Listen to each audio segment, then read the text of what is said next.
Hello and good morning everyone. आप सभी लोगों का स्वागत है आपके अपने यूट्यूब चैनल स्टडी ग्लॉस पर। मैं हूं डॉक्टर मोनिका और आज हम 16 अप्रैल से रिलेटेड जितने भी इम्पोर्टेंट क्वेश्चन बन सकते हैं उन पर डिस्कशन करने वाले हैं। और क्वेश्चन से रिलेटेड जितने भी इम्पोर्टेंट फैक्ट होते हैं साथ में वो भी मैं आपको बताती हूँ। ये हमारा टेलीग्राम चैनल है, यहाँ पर आपको क्विज अवेलेबल हो जाएगी और इस लेक्चर की पीडीएफ भी आपको यहाँ मिल जाएगी। ये आपके लिए आज का मोटिवेशनल कोट है। इंसान सफल तब होता है जब वो ये समझ लेता है कि हर इंसान अपनी जगह सही होता है। तो इसी मोटिवेशनल कोट के साथ में हम स्टार्ट करते हैं आज का सेशन। फर्स्ट क्वेश्चन है, who has won the title of FIH junior women's hockey world cup? FIH junior महिला हॉकी विश्व कप का खिताब किसने जीता है? तो ये जीता है नीदरलैंड के द्वारा। डी इसका करेक्ट आंसर है। नीदरलैंड ने दक्षिण अफ्रीका के पोर्ट चेफ स्टूप में जर्मनी को हराकर FIH जूनियर महिला हॉकी विश्व कप 2022 का जो टाइटल है ये अपने नाम कर लिया है।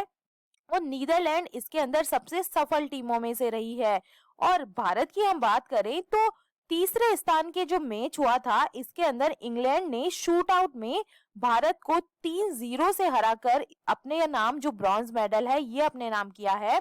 और FIH ने 2022 में यूक्रेन पर रूसी आक्रमण के कारण 2022 महिला FIH हॉकी जूनियर विश्व कप से रूस पर प्रतिबंध लगा दिया है।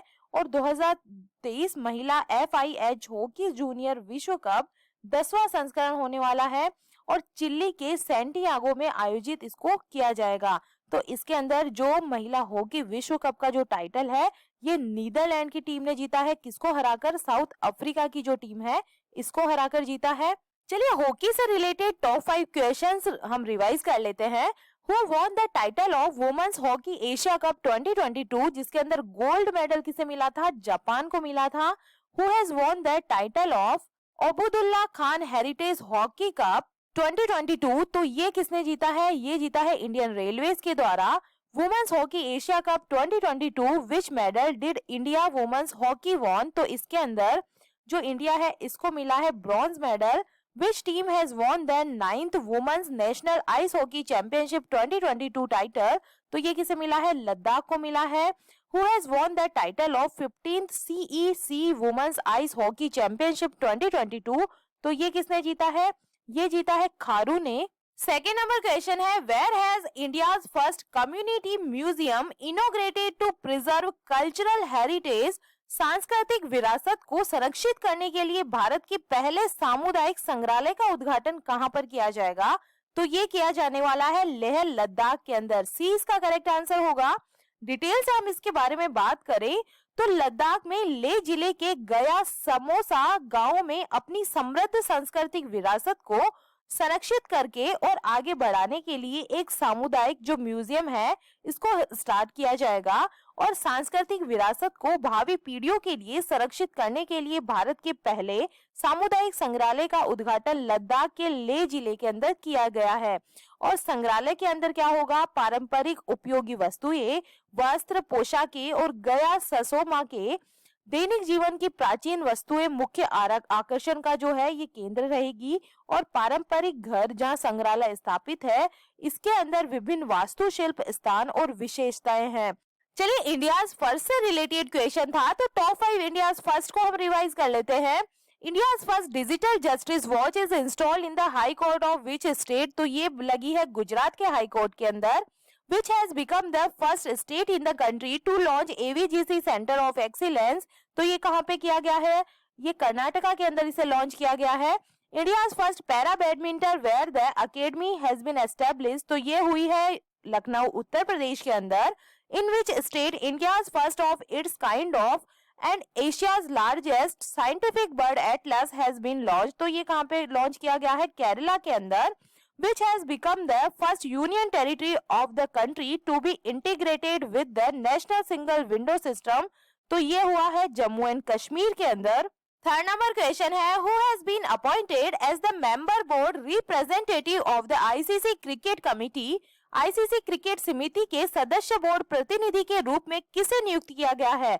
तो ये किया गया है जय शाह को। बी इसका करेक्ट आंसर है। बीसीसीआई सचिव जय शाह को आईसीसी क्रिकेट समिति के सदस्य बोर्ड प्रतिनिधि के रूप में इन्हें अपॉइंट किया गया है। जबकि महिला जयवर्धन को पूर्व खिलाड़ी प्रतिनिधि के रूप में फिर से इनको अपॉइंट किया गया है। आईसीसी के निदेशक मंडल ने सहमति व्यक्त की है कि दक्षिण अफ्रीका अन्य निर्णयों के साथ में अगले साल जनवरी में उद्घाटन आईसीसी U19 महिला T20 विश्व कप की मेजबानी करेगा। और ये जो कंपटीशन है इसके अंदर 16 टीमें और इसके अंदर 41 जो मैचेस है ये होंगे। 4 नंबर क्वेश्चन है, who has become the chairman of national commission for minorities, राष्ट्रीय अल्पसंख्यक आयोग के अध्यक्ष कौन बने हैं? तो इसका करेक्ट आंसर होगा इकबाल सिंह लालपुरा बने हैं। ए इसका करेक्ट आंसर है। केंद्र सरकार ने पंजाब कैडर के सेवानिवृत्त आईपीएस अधिकारी इकबाल सिंह लालपुरा को राष्ट्रीय अल्पसंख्यक आयोग के अध्यक्ष के रूप में फिर से इनको अपॉइंट किया है। और लालपुरा जिन्हें पहली बार पिछले साल सितंबर में अध्यक्ष के रूप में अपॉइंट किया गया था, इनको रोपड़ विधानसभा क्षेत्र में भाजपा उम्मीदवार के रूप में चुनाव लड़ने के लिए दिसंबर में पद से इस्तीफा देना पड़ा था, जो वह हार गए थे। और सिख और पंजाबी संस्कृति पर किताबें लिखने वाले एक सिख बुद्धिजीवी लालपुरा को पिछले साल सितंबर में भाजपा का प्रवक्ता नियुक्त किया गया था। और 2012 में भाजपा में शामिल होने से पहले ये पंजाब पुलिस के उप महानिरीक्षक के पद से ये रिटायर हुए थे। चलिए टॉप 5 नेशनल अपॉइंटमेंट्स को हम रिवाइज कर लेते हैं। Who has become the new chairman of Indian Space Research Organization? तो ये कौन बने हैं? एस सोमनाथ बने हैं। इंपॉर्टेंट है, ये आप ध्यान रखिएगा। New director general and chief executive officer of Indian institute of corporate affairs, तो ये बने हैं Praveen Kumar. Who has been re-elected as the chairman of Commission for Agriculture Cost and Price? Who is? तो ये बने हैं Vijay Paul Sharma. New chairman of Indian council of historical research, तो ये बने हैं Raghuvendra Tanwar. Who has become the new director of Defense Research and Development Laboratory of DRDO, तो ये बने हैं श्रीनिवासा मूर्ति। 5 नंबर क्वेश्चन है, when is world Chagas disease day 2022 celebrated? विश्व चगास रोग दिवस 2022 कब मनाया गया है? तो इसका करेक्ट आंसर है 14 अप्रैल को। डी इसका करेक्ट आंसर है। ये जो चगास डिजीज होती है, जिसे अमेरिकी ट्रिपेनोसोमनियासिस या साइलेंट डिजीज भी इन्हें कहा जाता है। और ये जो डिजीज है इसके कंट्रोल के लिए और इसके इरेडिकेशन के लिए जो आवश्यक संसाधन है, इनके बारे में लोगों में अवेयरनेस क्रिएट करने के लिए 14 अप्रैल को ये जो है वर्ल्ड चगास डिजीज डे ये मनाया जाता है। और इस बार की जो थीम है ये रखी गई है, finding and reporting every case to defeat change disease. मतलब चगास रोग को हटाने के लिए हर मामले की खोज और रिपोर्टिंग है, ये इस बार की थीम रखी गई है। और इसे अक्सर मौन और खामोश रोग भी कहा जाता है, क्योंकि क्या होता है, जो संक्रमित बहुमत में कोई लक्षण या अत्यंत हल्के लक्षण नहीं होते हैं। दुनिया भर में लगभग 6 से 7 मिलियन लोग चगास से संक्रमित है और हर साल 10,000 मौतें इससे होती है। जो पहला इसकी हिस्ट्री के बारे में हम बात करें तो पहला जो विश्व चगास रोग दिवस है ये मनाया गया था 14 अप्रैल 2020 के अंदर मनाया गया था। और इस दिन का जो नाम है ये ब्राजील के डॉक्टर कार्लोस रिबेरो जेस्टिनियानो चगास के नाम पे रखा गया है, जिन्होंने 14 अप्रैल 1909 को पहले मामले का जो ट्रीटमेंट है ये इन्होंने किया था, डायग्नोस उसे किया था। तो ये मनाया जाता है 14 अप्रैल को। चलिए हमने इस मंथ में कौन कौन से जो टॉप डेज है हमने सेलिब्रेट किए हैं उन्हें हम रिवाइज कर लेते हैं। तो 5 अप्रैल को हमने नेशनल मैरीटाइम डे मनाया था। 6 अप्रैल को हमने international sports day for development and peace बनाया था। 7 अप्रैल को हमने वर्ल्ड हेल्थ डे के रूप में मनाया था। 8 अप्रैल को हमने 247th raising day of army ordinance crops day मनाया था। 9 अप्रैल को हमने 57th सीआरपीएफ जैलेंट्री डे के रूप में मनाया था। 10 अप्रैल को हमने world homeopathy day, palm Sunday before Easter जो है ये मनाया था। 11 अप्रैल को हमने वर्ल्ड पार्किंसंस डिजीज डे और नेशनल सेफ मदरहुड डे के रूप में मनाया था। 12 अप्रैल को हमने international day of human space flight जो डे है ये सेलिब्रेट किया था। 13 अप्रैल को हमने जो सियाचिन डे है इसके रूप में मनाया था। और 14 अप्रैल को हमने क्या मनाया है, ये मनाया है हमने वर्ल्ड चगास डिजीज डे के रूप में ये मनाया है। सिक्स नंबर क्वेश्चन है, what is the forecast of global trade growth in 2022 from WTO. WTO से 2022 में वैश्विक व्यापार वृद्धि का अनुमान क्या लगाया है? तो ये लगाया गया है 3% का लगाया गया है। 20 का करेक्ट आंसर होगा। विश्व व्यापार संगठन ने 2022 तक वैश्विक व्यापार वृद्धि के अपने अनुमान को संशोधित कर 3% कर दिया है और इससे पहले अक्टूबर 2021 के अंदर 4.7% रहने का जो अनुमान था और नीचे की ओर संशोधन रूस यूक्रेन संघर्ष का जो अनुसरण करता है, जिसने कमोडिटी की कीमतों को प्रभावित किया और आपूर्ति को क्या किया, बाधित किया और भू राजनीतिक और आर्थिक अनिश्चितता को तेज किया है और 2023 के लिए इस व्यापारिक व्यापार की मात्रा में 3.4% की वृद्धि का जो अनुमान है ये लगाया जा रहा है। 7 नंबर क्वेश्चन है, who is the author of the book title here yourself. Here yourself नामक पुस्तक के लेखक कौन है? तो इसका करेक्ट आंसर होगा प्रेम रावत। 20 का करेक्ट आंसर है। डिटेल से हम इनके बारे में बात करें तो जो इंडियन ऑथर है प्रेम रावत, इन्होंने क्या किया, मुंबई में भारतीय उपमहाद्वीप के लिए अपनी जो पुस्तक है जिसका नाम है हियर योरसेल्फ, इसको रिलीज किया और न्यूयॉर्क टाइम्स की ये बेस्ट सेलर बुक है। इससे पहले ही 58 कंट्रीज और 5 लैंग्वेज के अंदर ये अवेलेबल है और ये जो बुक है ये लोगों को अपनी क्षमता को समझने में हेल्प करने के लिए है और ये उन्हें शोरगुल वाली दुनिया में शांति पाने में हेल्प करेगी। और ये जो बुक है ये किसके द्वारा लिखी गई है? प्रेम रावत के द्वारा ये जो बुक है ये लिखी गई है और उन्होंने दर्शकों को ये भी इसके अंदर सलाह दी है कि वे जितना समझते हैं उससे कहीं अधिक उनके पास अपने आप में इतना नॉलेज होता है और ये जो बुक है उन्हें बेहतर आत्म समझ डेवलप करने में हेल्प करने के लिए है। चलिए टॉप बुक्स को हम रिवाइज कर लेते हैं। जो पूर्ति प्रदत्त श्री सोमैया जो बुक है ये लिखी है के श्याम प्रसाद के द्वारा। अनफिल्ड बैरलर्स इंडियाज ऑयल स्टोरी जो बुक है ये ऋचा मिश्रा के द्वारा लिखी गई है। The founders the story of people ये बुक लिखी गई है जिम्मी सोनी के द्वारा। द मिलेनियल योगी जो बुक है ये दीपम चटर्जी के द्वारा लिखी गई है। ए नेशन टू प्रोटेक्ट जो बुक है ये प्रियम गांधी मोदी के द्वारा लिखी गई है। The flight of a labouring child जो बुक है ये मिथिलेश तिवारी के द्वारा लिखी गई है। द ग्रेट टैग गेम जो बुक है ये अनिरुद्ध सूरी के द्वारा लिखी गई है। तो ये टॉप बुक्स थे जिन्हें हम रिवाइज कर लिया है। ये इंपॉर्टेंट रह सकते हैं आपके एग्जाम पॉइंट ऑफ व्यू से, तो आप इनका ध्यान रखिएगा। 8 नंबर क्वेश्चन है, which player has won the prestigious Reykjavik open chess tournament 2022 title. प्रतिष्ठित रेयकजाविक ओपन शतरंज टूर्नामेंट 2022 का खिताब किस खिलाड़ी ने जीता है? तो इसका करेक्ट आंसर होगा आर प्रज्ञानंद के द्वारा ये जो टाइटल है ये जीता गया है। 20 का करेक्ट आंसर होगा। ये 16 साल के शतरंज सनसनी और आर प्रज्ञानंद ने आइसलैंड के रेयकजाविक में जो प्रेस्टिजियस रेयकजाविक ओपन शतरंज जो टूर्नामेंट है ये इन्होंने जीता है।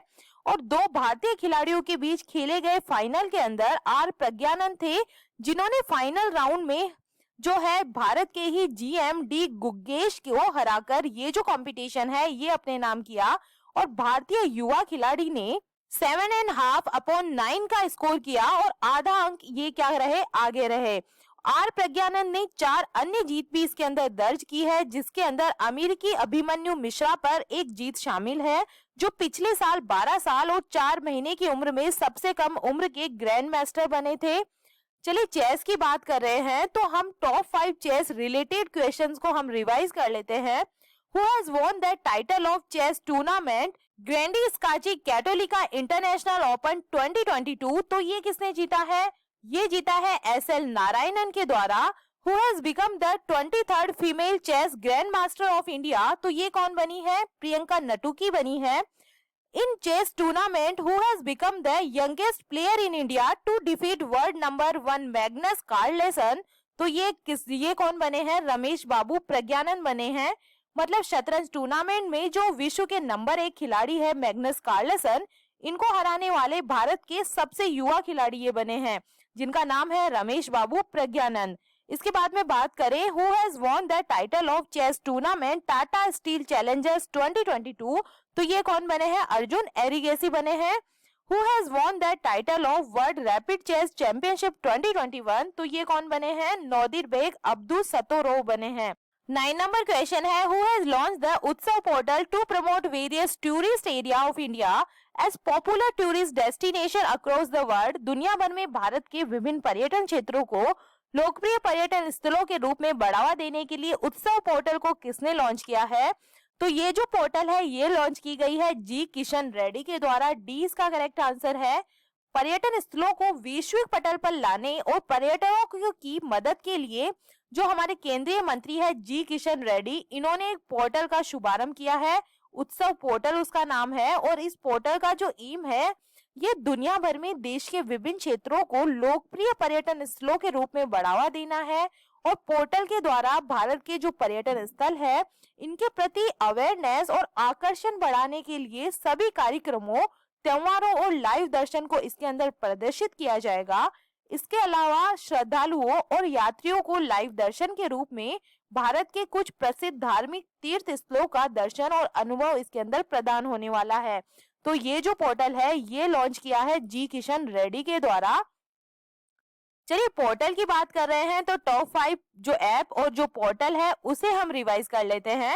Who has launch the online portal my EV to ease the process of purchase of electric auto rickshaw. तो ये किसने लॉन्च किया है? दिल्ली गवर्नमेंट के द्वारा ये लॉन्च किया गया है। Where has the central government launch Jan Bhagidari empowerment portal under the digital mission. तो ये लॉन्च किया गया है जम्मू एंड कश्मीर के द्वारा। Government of which state has launched AP Seva 2.0 portal 2.0 to provide better service to citizen. तो ये किया है आंध्र प्रदेश के द्वारा लॉन्च किया गया है। Chief minister of which state has launched coastal रोजगार निगम पोर्टल। तो ये लॉन्च हुई है हरियाणा गवर्नमेंट के द्वारा। कोयला दर्पण पोर्टल हु हैज लॉन्च, तो ये किया है अनिल कुमार के द्वारा लॉन्च किया गया है। 10 नंबर क्वेश्चन है, who has become the new brand ambassador of Havells India consumer good brand Lloyd.